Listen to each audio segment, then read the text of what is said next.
Hey guys! Alright folks, we're here today to check out the Patreon poll winner of the week. Brand new Eluveitie with Premonition. I have a premonition that this song is going to be really good. Oh, I mean... It's been a while since we've done... If I was a betting man... if I was a betting man, all the chips would go in. Everything would go in on this one. It's been a while since they've done any new stuff, but hey, fuck it. Even if they didn't win the Patreon poll of the week, we probably would be checking it out anyways. Yeah. Alright, so are you excited? Yeah. Alright, let's do this. Let's check this out. Oh, I just fucked up this whole thing.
think my premonition was correct.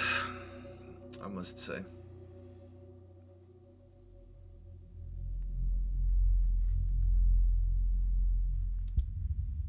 I was expecting like the Marvel movies at the end. They have like a hidden scene. Oh. I was expecting something like that. Anyhow, do you want me to go first? You want to go first? Let me just say this. They have a new hurdy-gurdy player. And for all the band changes that these guys have had over the years, the fact that they can keep pulling hurdy-gurdy players out of like fucking thin air is unreal. I feel like that's definitely Isn't that like the hardest thing to find? It's not a deep dish right there. Like it's a lot of. I know it's not like bass players or guitar players where there's a dime a dozen, but like how many kids wake up in the morning? There's literally a dozen of Yeah, but like just think about this. Of all the lineup changes that they've had over the years, and it's been quite a bit, they've consistently been able to find hurdy-gurdy players. And quality ones too. Not just like your wish hurdy-gurdy player. Like they get good stuff. This one obviously not as photogenic as the previous ones, but it's less about how you look and more so how you perform. And I'm happy with the performance. But I must say the other ones were more photogenic. So that's not a diss. It's just a fact. But I'm impressed. I would figure that would be such a hard thing to do, to keep like, okay, we lost one. Okay, now we gotta find another one. Where the fuck are we gonna find another one? Okay, now we gotta spawn it. We need to teach him how to play, this and that, blah blah blah. So it's gonna take at least 3 years for him or her to master the craft. No, it's like I honestly, at this point, I think if you're a kid, anywhere in the world, but if you're a kid thinking of being in a metal band like Eluveitie, and you're thinking, okay, like how one day can I reach a band like this? Bass, guitar, drums, vocals? No, hurdy-gurdy. Hurdy-gurdy is the way to go, because eventually, at some point in time, you're gonna get a phone call. Hopefully not. Hopefully this one stays a little bit longer. But what I'm saying is there's always a possibility. Maybe you get sick for a tour or something, need somebody to fill in. You never know.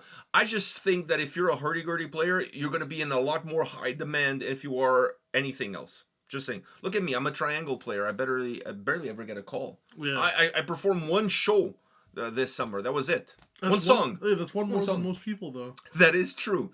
And I think so when honestly, people say, "What do you guys know about?" And honestly, I think because of my incredible performance on cowbell, I think that's how Emil got the job with Decapitated. True. Because my performance elevated his performance. You know what they say in a team setting? Good players make other players better, right? So, because you're only as strong as your weakest link. And I was not the weakest link. No. So, there you go. So, if you guys ever need a cowbell player, or triangle, holla at me. Anything where it takes a stick and one item that... Yeah. Exactly. But I prefer the cowbell is less jarring than the triangle. I find the triangle very jarring. The triangle is more of like a... It's more for King Diamond kind of stuff. It's a little bit of a higher pitch. Yeah, it's more of a divine piece. Like if you're doing like, Night Wish or something. Like I said, King Diamond. Like if you want to create some ambiance in Abigail's house and you're not sure exactly what's going on. Oh, Abigail. You know what I mean? So, like, something like that. Yeah. But anyhow, so I wanted to start off with that because I think that's an important tone. And my premonition was correct. This is a phenomenal song. I really love this track. It's heavy as hell, too. And it starts off like... Yeah, I was very surprised. The only thing this song didn't have was like, let your ball swing, bitch. But that's more of a Kublai Khan Texas thing. Yeah. I don't see how these guys could incorporate that into their music. Definitely not. I think would be a little bit unless they do it in Gaelic, because then nobody really knows and it might sound cool. But outside of that, like fucking amazing song. I love the fact that it went off immediately. Like there was no foreplay. There's no build up. It just fucking go. It was hitting me, and I'm like, oh. Where's the flutes and shit? And then the flutes came. And the flutes came. The hurdy-gurdy, the flutes, the violins, all of that shit came. I was expecting some role play. Yeah, but no, it had the first two verses was like fucking packed and heavy.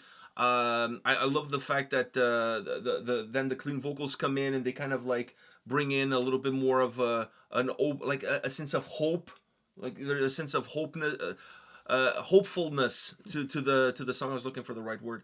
And then that guitar solo is just phenomenal. Like really good guitar solo. I was honestly not expecting. I was not expecting a guitar solo like that for a song like this, because the song had so many moving pieces that you can almost get away with it without having a guitar solo like that. But that guitar solo was really good. Like, that was a little bit of an old school, like, metal, like, solo, almost like something out of a I don't know, like a Scorpion song or something like that. Yeah, so love the song all around. There's nothing negative to say about this. Not that I was expecting to have anything negative to say. But what's your take? No, I feel like I talked a lot. No, I feel like your premonition was definitely correct. I mean, like I said before, these guys don't make bad music. But yeah, definitely the start there did catch me off guard, but in a good way. Like, I was fucking, I'm like, oh my god, what the fuck? And then it lightens up later on. But that heavier portion, I was digging that. I was digging that fully. Like, that heavy musically and vocally. Heavy musically and vocally, but not as folky until everything not else as comes folky. in. But even when everything else comes in, it's still heavy. Yeah. But I like the fact that they allowed the song, the heaviness of the song, to breed by not immediately. But not immediately inserting the folky stuff into exactly. it. Let the song have some heaviness. When the song on its started own. for a good 20 seconds, I'm like, holy shit. I thought, like, where's the foreplay? I thought that there was gonna be some flutes and shit. Then the flutes came in, and then I'm like, okay. But I'm happy that when it came in, it didn't overshadow the heaviness. The heaviness was still there. Simmering and stuff. It became almost like an underlining layer that when the heaviness dropped, then that layer becomes rises to the surface automatically, but it's still there. So it's like it's constantly there. It's just that it's a little bit below, then it comes a little bit above. But I love the fact that the song itself allows the heaviness to really breed. Because I think that's an important aspect of this track, specifically the way it starts. Because if it started heavy like that, but with the violins and everything else right away, it might be a little bit, not overwhelming, but it might take a little bit away from the impact that the song has in terms of how it starts. So having that original impact up front without that folky stuff, and then bringing it back around, by the time it brings it back around, your ears are already focusing on that heaviness. So it's a lot easier for you as a listener to hear the folkiness of the song, but not feel like the track is not as heavy as it actually is. That's just my take on it. No, I agree with you on that one. Great track. Yeah. What do you think about the video? Nothing too nothing too outlandish. Nothing too outlandish. I like how it kind of goes a little bit. It has this portion in it where it stands still, where she has the mask, and then when the mask breaks, boom, comes. It's back. like a breakdown. Yeah. Well, it was like a visual breakdown. But yeah, I mean, with a song like this, I feel like you don't really need. The song carries itself. One thing about the video that I thought was interesting, because the video almost looked to me like a spoof on Spinal Tap and the whole Stonehenge thing, because it looks like they were at Stonehenge, because there was stones like Stonehenge, yeah. But the stones were up to their ankles. Like they were giants, and so it kind of reminded me of Spinal Tap. But at the same time, it also made me think, a band like this with this kind of sound, man, if they could do a live concert I know they would never be able to play Stonehenge, because there's no way they would let them have a concert there. No. But in a setting like that, how cool would that be? I think it would add incredible essence to the overall performance. I think it would be over the top. It would be phenomenal if they could do something in a place that has that sort of heritage, that sort of history behind it.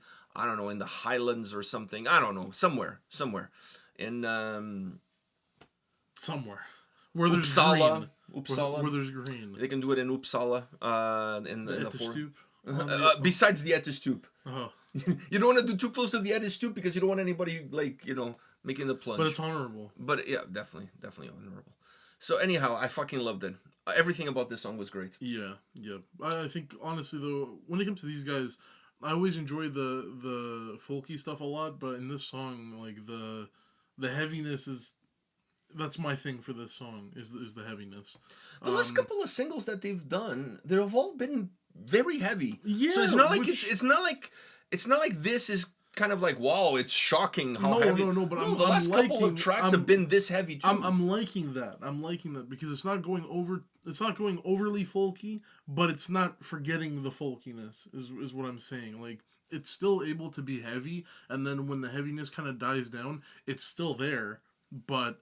The folkiness doesn't take over, All right, guys. Let us know your thoughts on this track. Hit us up in the comment section. That's what the comments are there for.